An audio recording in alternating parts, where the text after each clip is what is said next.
Hello everyone, this is PED 6101 or Physical Fitness and I am Miss Angel Melegrito. So ngayong araw, ang topic naman natin ay about skill-related fitness component. So medyo familiar yung pangalan, no? Kasi last time or yung previous lesson natin, na-discuss natin yung health-related fitness component. Pero in this lesson, we will clarify the difference between health-related fitness component and skill-related fitness component. Ayan, sige, let's start. Unlike health-related fitness component that focus on body's general health and condition, the skill-related fitness component are assessment tests used to determine a person's current capacity in performing several sports-related movement. So if you remember, no, nung na-topic natin yung health-related fitness component, lahat ng yon ay it's all about yung general health and condition ng katawan natin. So doon nakafocus ngayon yung mga fitness component na na-discuss natin, if you still remember, like yung body composition, yung flexibility natin, and yung ilan pang mga example natin ng mga health-related fitness component. Pero dito naman, ang topic natin is about skills, no? And the skill-related fitness component ay nakafocus naman, no, itong mga fitness test na ito sa performance ng katawan natin, yung current capacity ng katawan natin when it comes to sports, no, yung mga connection sa sports na ginagawa natin. So, doon iikot yung lesson natin ngayong araw. Ayan.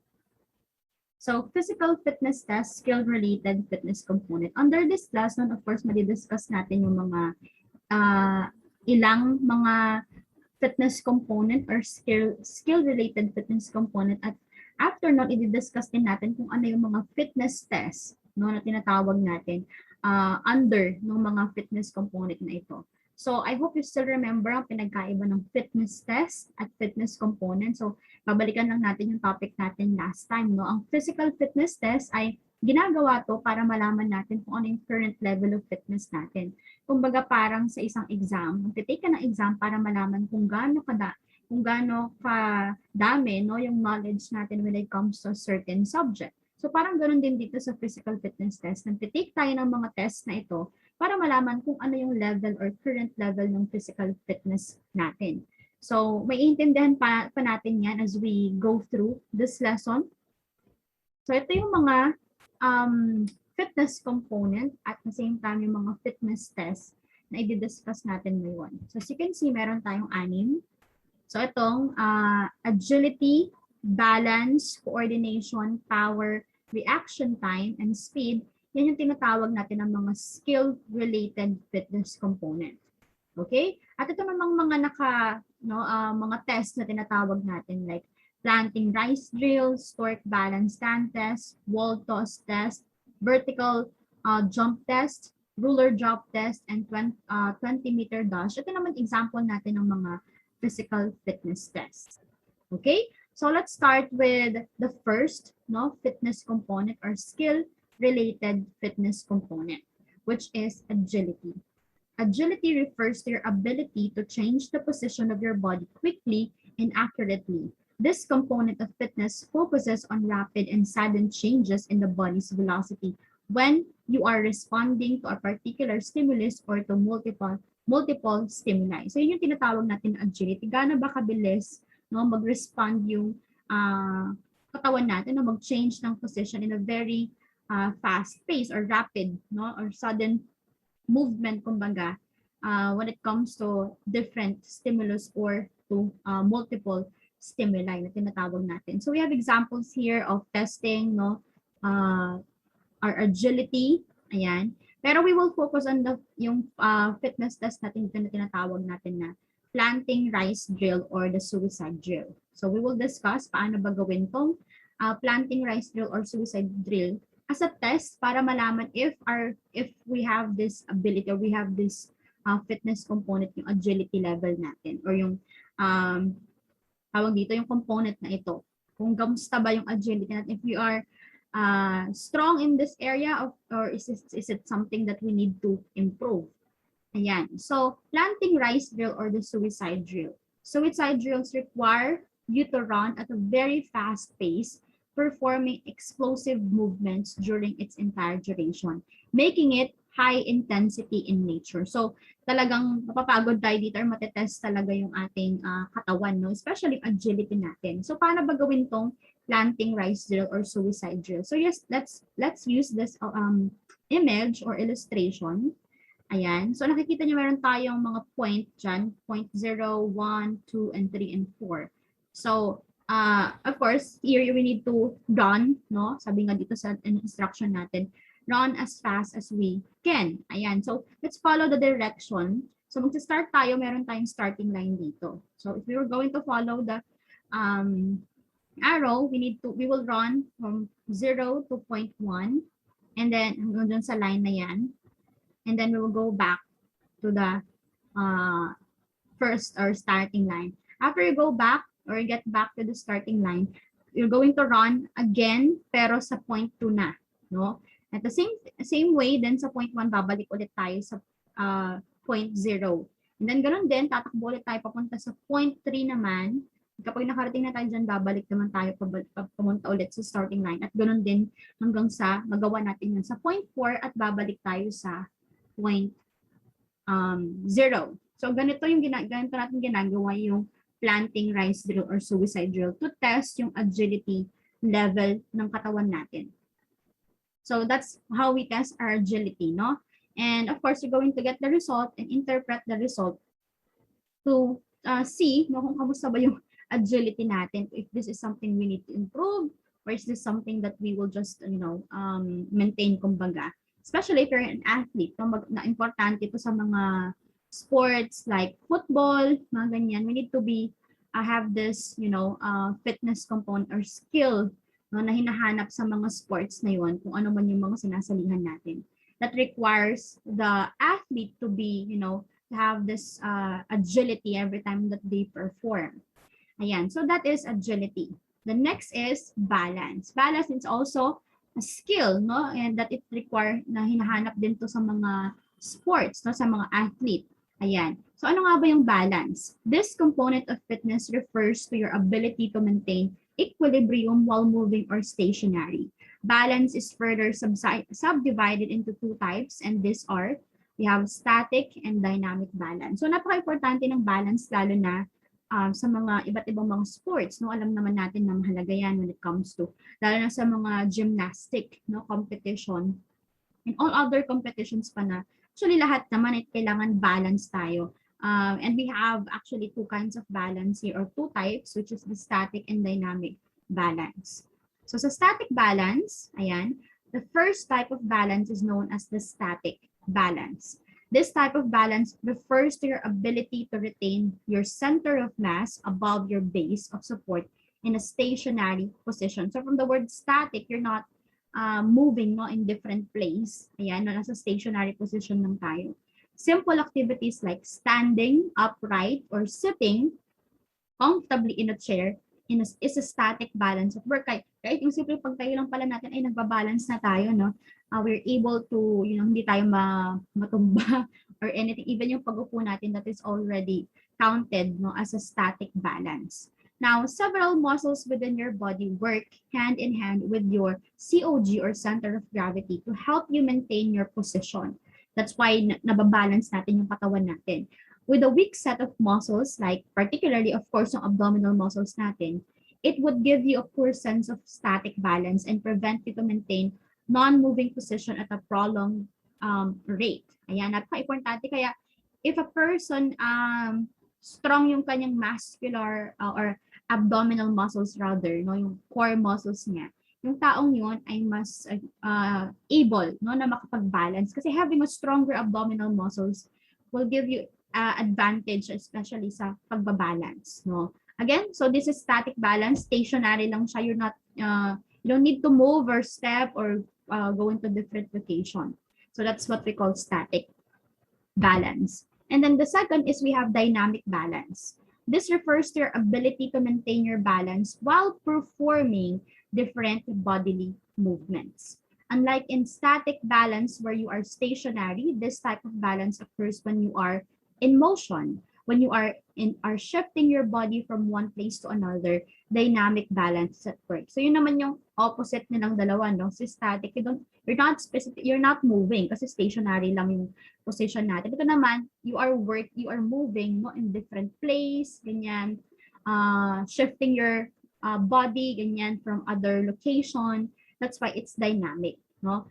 Now, without dynamic balance, movement will be impossible to make. You would not be able to run, let alone walk, because your body is not in sync with your center of mass. So yun yung affected ngayon. Kasi kahit naglalakad tayo, di ba, our body is balanced. That's why hindi tayo natutumba in right side or left side of every time that we walk, no, every time that we run. So we need this dynamic balance din para makagalaw tayo kasi we're constantly moving. If you want to go to different places, kailangan mo maglakad. So if you don't have dynamic balance, mahihirapan tayo ngayon. Okay, so ganun ka-importante itong mga to. And again, this is what we call dynamic balance. Ayan, so the two types of balance is static and dynamic. Now, to test yung balance natin, we can try this, what we call the stork stand test. Ayan, so let's just follow, although very simple lang siya, so you can see on the screen, pero let's follow yung instruction dito. Step 1, stand up from your chair and plant your feet flat on the floor. Ayan. Place both of your hands on your waist. As you do this, take in a deep breath. Ayan. Third, step 3, slowly exhale, then bring one heel off from the floor towards your knees. You can see yan, nakataas na yung kanyang heel. Pupunta sa knee.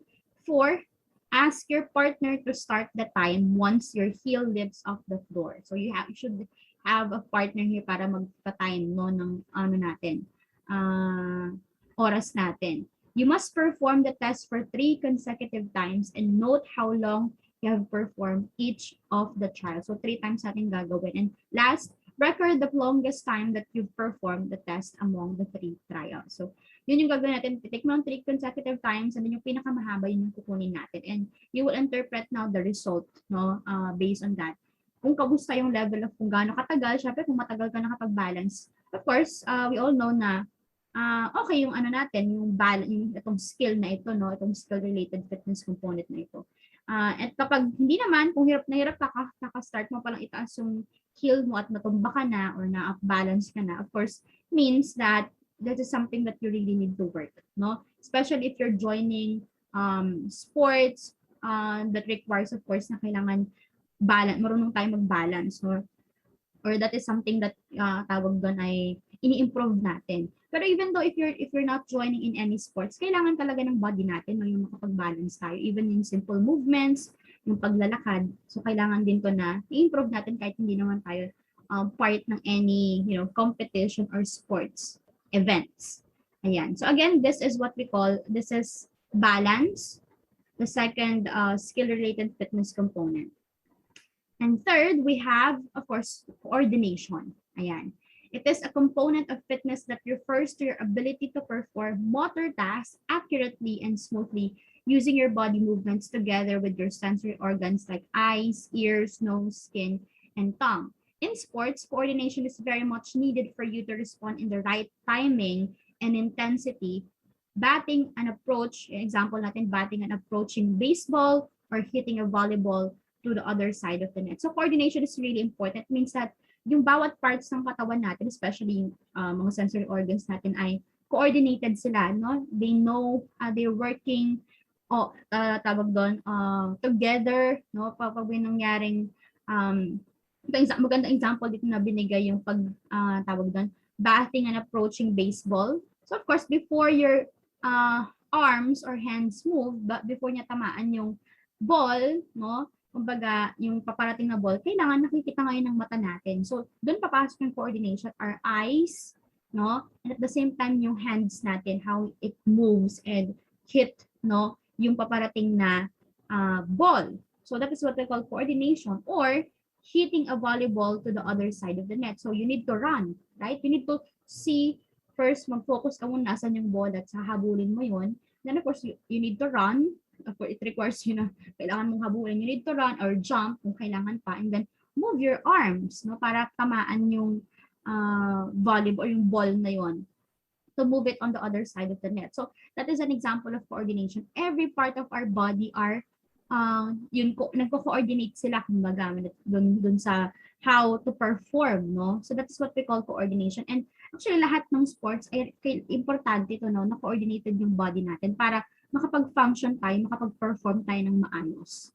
So these are just simple example of sa natin ginagamit ng coordination, but there are different, no, kahit hindi naman sa sports, even in our life, ganyan, kailangan coordinated din tayo or yung body natin. Ayan. So, what kind of test, no, yung pwede naman natin gawin para makita yung level of fitness natin dito sa when it comes to coordination. We have this what we call wall toss test. Ayan. So, let's follow the description. Step 1, upon the start of the timer, using one hand, ayan, either of course left or right, kung ano yung mas comfortable sa atin, start to throw the tennis ball with an underhand toss. As you can see here, yung isang kamay lang natin, no? And then step 2, let the ball bounce to the wall, then back towards you. So magbabounce ka yan dahil hinit mo siya sa wall. Ngayon, kapag babalik na siya, you need to catch, no, yung ball na yun sa kabilang kamay naman natin. As soon as the ball returns, catch it with the opposite hand. In step 4, count the number of successful catches you made within 30 seconds time. Ayan. So that is wall toss test. Very simple. Minsan ginagawa natin to. Kahit hindi naman natin alam, ganun test pala to, no? Pero you can try that if you have, of course, may mga wall naman sa bahay natin. If you have ball, you can try doing this para malaman mo kung coordinated ba yung, kung kamusta yung coordination ng body natin, no? And how it respond yan sa mga actions na nangyayari sa paligid natin. So that is, again, the third skill related that is also very, very important when it comes to sports and even in our personal or life natin. Ayan. So that's the third. And the fourth, we have power. Ayan. So power, this refers to your ability to exert force rapidly. It is component of fitness that usually involves movement that are explosive in nature. So, syempre sa sports, kailangan may power tayo, no? Kailangan may mag-exert, paano ba mag-exert ng force, no, yung katawan natin. Kasi our body needs, no, or yung mga sports na ginagawa natin, talagang magre-require na mag-exert tayo ng force. So, kamusta ba yung power, no, ng katawan natin? So, para malaman natin kung gaano kataas yung level ng power ng isang tao. Of course, in different kind of sports, lalo na yung mga medyo bodily, no, needed na kailangan ay strong yung katawan natin. It will require us to exert more power. Ayan, there are different kind of sports, no, like rugby, like weightlifting, yung mga gano'n na nagre-require sila na dapat may power or yung force dun sa kanilang mga athlete ay na-improve. Ayan, or strong, kumbaga. So what kind of test naman ang pwede natin gawin to test our power or yung power ng isang tao? So we have two example. We have vertical jump test. Ayan. So vertical jump test, this is a test designed to determine your body's lower leg. Ayan, like muscle power as well as your jump power. So you can see here on the image, ayan. Of course, you have a measuring tape or let's say stick, no, or yung line dyan para malaman kung gaano kataas yung matatalon natin. So natitest dito yung power ng muscles natin or ng lower leg. That is vertical jump test. And we have alternating lunges. Yan, as you can see, the focus of this exercise is primarily targeted at your hamstring muscles. The muscles behind your thigh. So yun yung hamstring, no? Performing this exercise involves a lot of coordination and balance. Be sure to suck your stomach in as you execute the alternating lunges. So we have this alternating. If you're familiar with lunges, you don't actually need to move, no? And I mean, you're moving in different locations. So parang nag-step ka lang right and then left. So ito naman nag-alternate, so you're moving, no? From, let's say, mag-aapak ka right foot, ayan, pag after noon, magsa-step ka, i-move mo ngayon yung next na paa mo, so magsa-standing position ka ngayon, and then babalik ka ulit sa lunges. Ayan, so that's why we call it alternating lunges. So lunge, and then up. So parang down and up and down. Ganun siya. No? So this is how we test yung power ng isang tao, yung fitness level niya, or yung fitness component na under ng skill related dito na tinatawag nating power. Kung kamusta yung power ng isang tao, this is a good way or test to know yung power natin or yung force, no? Kung gaano kataas yung na-exert nating force when it comes to different activities. And then, fourth, we have reaction time. So for reaction time, this refers to your ability to respond and react quickly to your to certain stimulus or stimuli. Ayan.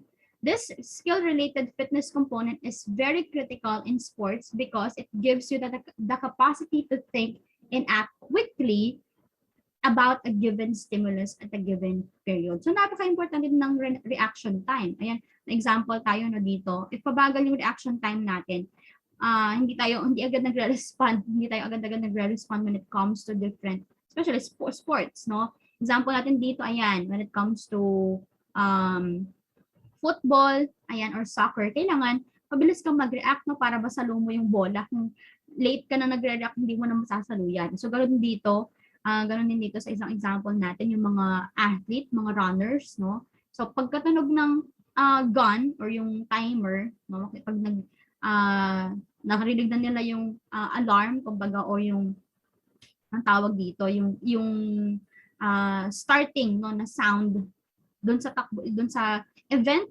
ayan, they need to run, no? They need to run as fast as they can. Pero syempre may mapapansin mo diyan na may iba, mabagal mag-react, no?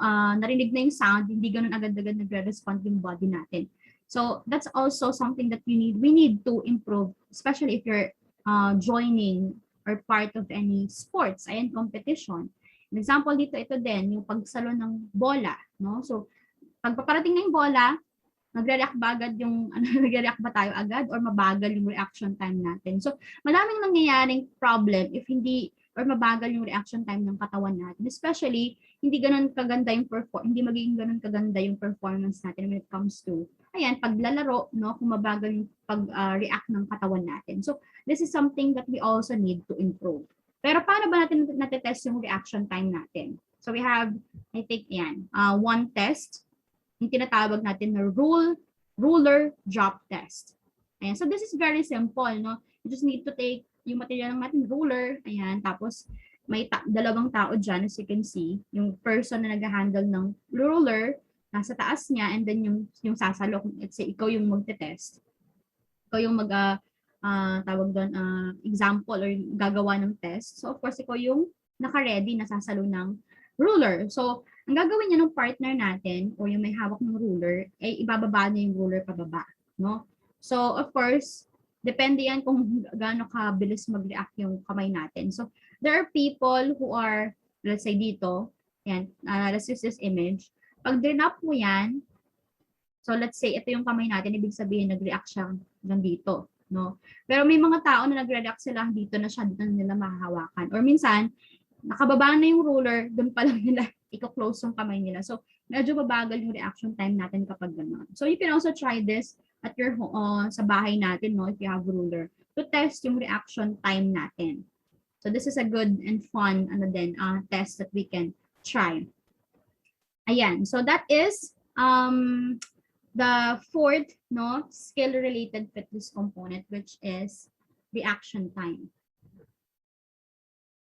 Okay, number 6. I think number 5 yon. So let's just correct. No, this is number 5 pala.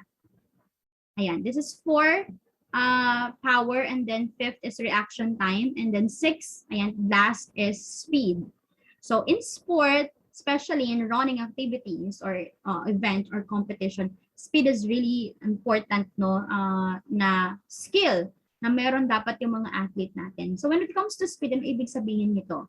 Speed refers to your ability to perform movements in the shortest time possible. Gaano ka bilis tayo mag-perform na matapos, no, yung isang activity ng mabilisan lang in the shortest time that is possible. That is what we call speed.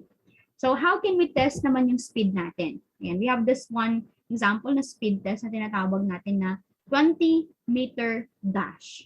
Ayan. So 20-meter dash is very simple. You just need to measure yung saktong 20-meter talaga and yung starting point and then yung end point. As you can see here, let's say this is the starting point and this is the end point. So of course, if ikaw yung tatakbo, you need to start dun sa starting line. And then, no, you need to run. Of course, kailangan may timer, meron tayong ano dito, watch dito.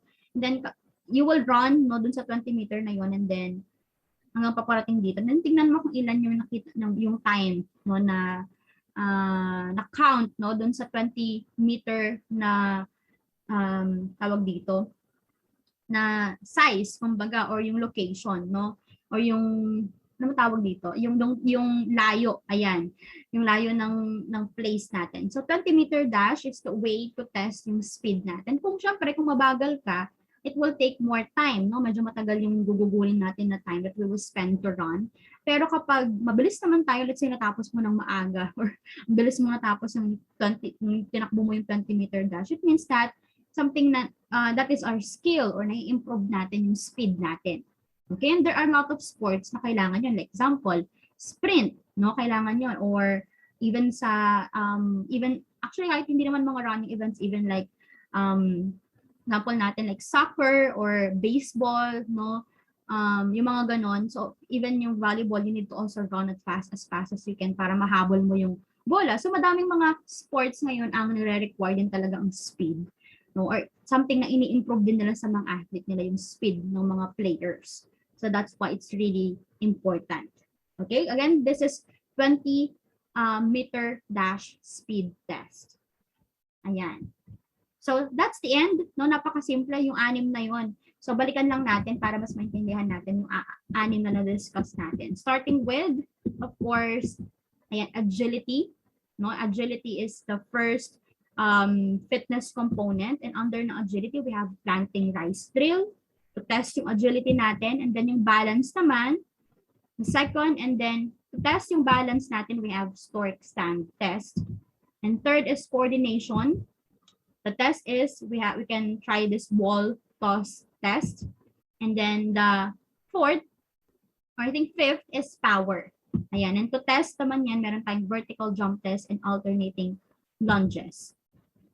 I know, that's fourth. And fifth is reaction time. So reaction time, this refers naman yung paano mag-react yung body natin when it comes to different activity. Mabilis ba siyang mag-respond or mabagal mag-respond yung body natin in something that is happening around us.